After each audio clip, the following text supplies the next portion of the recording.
And now, ladies and gentlemen, it's an absolute honor to have with us Honorable Deputy Chairman of Rajya Sabha, Shri Harivansh Narayan Singh Ji, who we are always thankful for the guidance and the support that he's always given to TIOL and its initiatives. And today he's here to say a few words about Mr. Shailendra Kumar's book.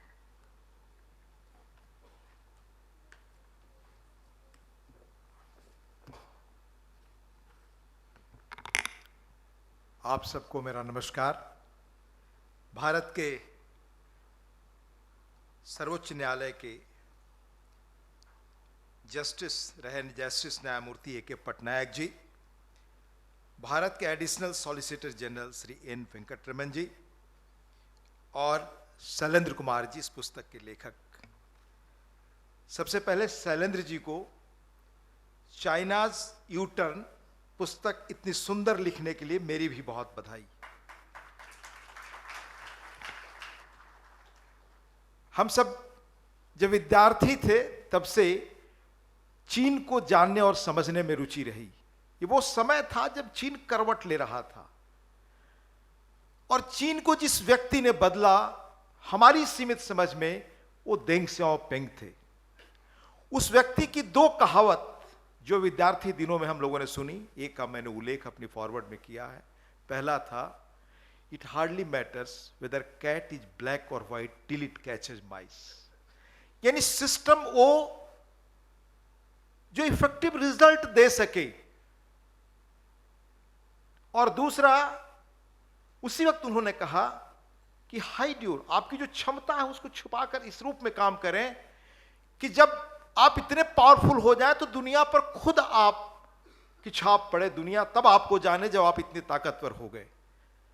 और मेरी नजर में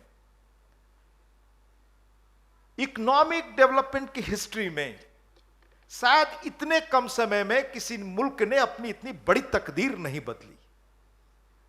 और आज आपने सुना कि चीन को, खासतौर से भारत में, हम सब के लिए जानना क्यों बहुत जरूरी है।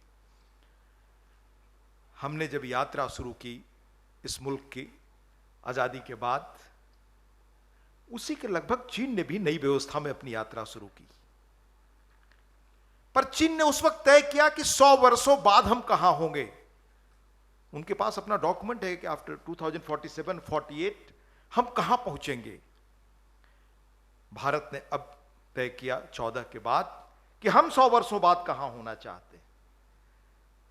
और इंटरेस्टिंगली 60s तक हमारा जीडीपी उनसे बहुत आगे था और वो 77, 78, 80 तक रहा। कुछ अर्थों में शैलेंद्र जी कहते हैं 90 तक, वो इकोनॉमिक पैरामीटर्स कई में हम बहुत चीजों में आगे रहे। पर आज वो लगभग 18 ट्रिलियन, 17 से 0.95, 90 के आसपास हैं। हम 3.80, 14 में शायद हम 2 ट्रिलियन की इकॉनमी थे। 60 वर्षों में हम 1 ट्रिलियन की इकॉनमी बने। 67 वर्षों में शायद 2 ट्रिलियन की इकॉनमी बने। यू करेक्ट मी, ये आपका विषय है शैलेंद्र जी।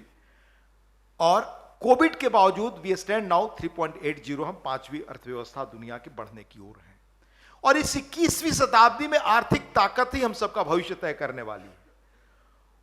उस चीज पर इतने सुंदर ढंग से हमारे शैलेंद्र जी ने पुस्तक को लिखा है कि इनको जितनी बधाई दी जाए वो कम है।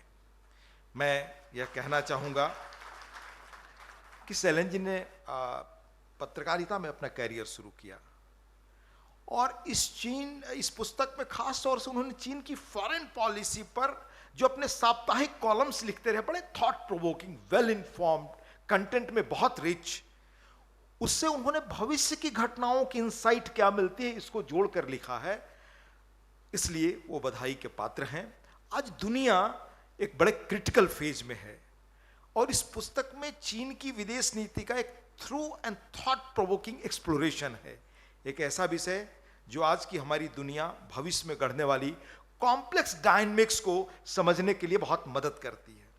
इस पुस्तक में शैलेंद्र जी ने ग्लोबल स्टेज पर चीन के स्ट्रेटेजिक मूव्स, जिसका इंपैक्ट हम सब पर पड़ने वाला है, का न्यूआंस्ड एनालिसिस किया है। जब मैं पार्लियामेंट में आया तो संयोग से मैं डिफेंस कमेटी में था और चीन के बारे में कभी कभी हमारी कमेटी जो बैठक होती थी और बड़े उसमें सीनियर लोग थे कि एक्स प्राइम मिनिस्टर भी थे। तो जब सवाल उठता था तो वो कहते थे उनका सिस्टम अलग है, ये सिस्टम अलग है। हमने कहा एग्रीड, पर हमें फेस तो उसी सिस्टम को करना है। हमने कहा यह भी आपको इंट्रोस्पेक्शन करना चाहिए कि व्हाट वेयर द रीजंस कि हम 77 या 80s तक आगे रहे। ऐसा नहीं था कि वहां लोकतंत्र था और यहां डिक्टेटरशिप थी इसलिए हम आगे थे, पर 77 के बाद उसी सिस्टम में वो कितनी तेजी से आगे बढ़े, क्योंकि उन्होंने अपॉर्चुनिटी को पहचाना, मैन्युफैक्चरिंग में दुनिया जो करवट ले रही थी उसको जाना, और द वे डेन सियाओपिंग ट्रांसफॉर्म, क्या जापान से उनका होस्टाइल रिलेशनशिप रहा है हिस्ट्री में। जापान सबसे पहले कैसे जाकर जापान के किंग के सामने उस व्यक्ति ने क्या कहा, जापान के बड़े कॉरपोरेशंस को किस रूप में इनवाइट किया, और जो किशिंगर ले गए इन सब चीजों के क्या किस ढंग से, वो सारा इतना फैसिनेटिंग है। ली क्वान यू से जो उनका लंबा संवाद है before he took steps of modernising China, उसमें बड़ी भारत के बारे में भी बहुत सारी चर्चाएं हैं, वो सैलन जी को पता होगा। तो आज जिस चीन के बारे में उनकी पुस्तक है वो अपनी बढ़ती आर्थिक शक्ति, बेल्ट एंड रोड इनिशिएटिव को लेकर डिप्लोमेटिक रिलेशंस और मिलिट्री स्ट्रेटजिक तक, ये सारी चीजों का अपनी विदेश नीति के माध्यम से कैसे उपयोग करता है, इस पुस्तक में बेहतर ढंग से आप समझ सकते हैं। यह पुस्तक पाठकों को इस बात की गहरी समझ देगी कि चीन 21वीं सदी में अपनी भूमिका को कैसे देखता है और इसका इंटरनेशनल रिलेशंस पर कितना गहरा असर है। इस पुस्तक को हमने थोड़ी इस पर नज़र डाली है। यह कह सकता हूँ कि यह पुस्तक सिर्फ देश नहीं बल्कि इंटरनेशनल अफेयर्स पर डिस्कोर्स में एक इम्पॉर्टेंट कंट्रीब्यूशन है सैलन जी का देश और दुनिया के लिए। और जिस बात ने मुझे सबसे अधिक प्रभावित किया वो सैलन जी की जटिल कॉम्प्लेक्स जियोपॉलिटिकल आइडियाज को बड़े ही आसान और आकर्षक तरीके से जिस शैली में वो लिखते हैं, it's very fascinating. In depth research, sharp insights और बैलेंस पर्सपेक्टिव रीडर्स को फॉरेन पॉलिसी में चीन की एम्बिशंस, चैलेंजेज और इवॉल्विंग स्ट्रेटजीज की कॉम्प्रहेंसिव अंडरस्टैंडिंग देती है। चीन की विदेश नीति को समझना policy makers, academics, business leaders, global politics के लिए भविष्य में रुचि रखने वाले किसी भी व्यक्ति के लिए ये पुस्तक मस्ट होगी। यह पुस्तक चीन के अतीत से लेकर भविष्य तक का डिस्क्रिप्शन और एक इंसाइट देने का काम करती है, अनेक विषयों को उठा करके। यह पाठकों को चीन के एक्शंस के पीछे के मोटिवेशंस और इंटरनेशनल कम्युनिटी में उनके रिएक्शंस के बारे में क्रिटिकल एनालिसिस के लिए प्रेरित करती है।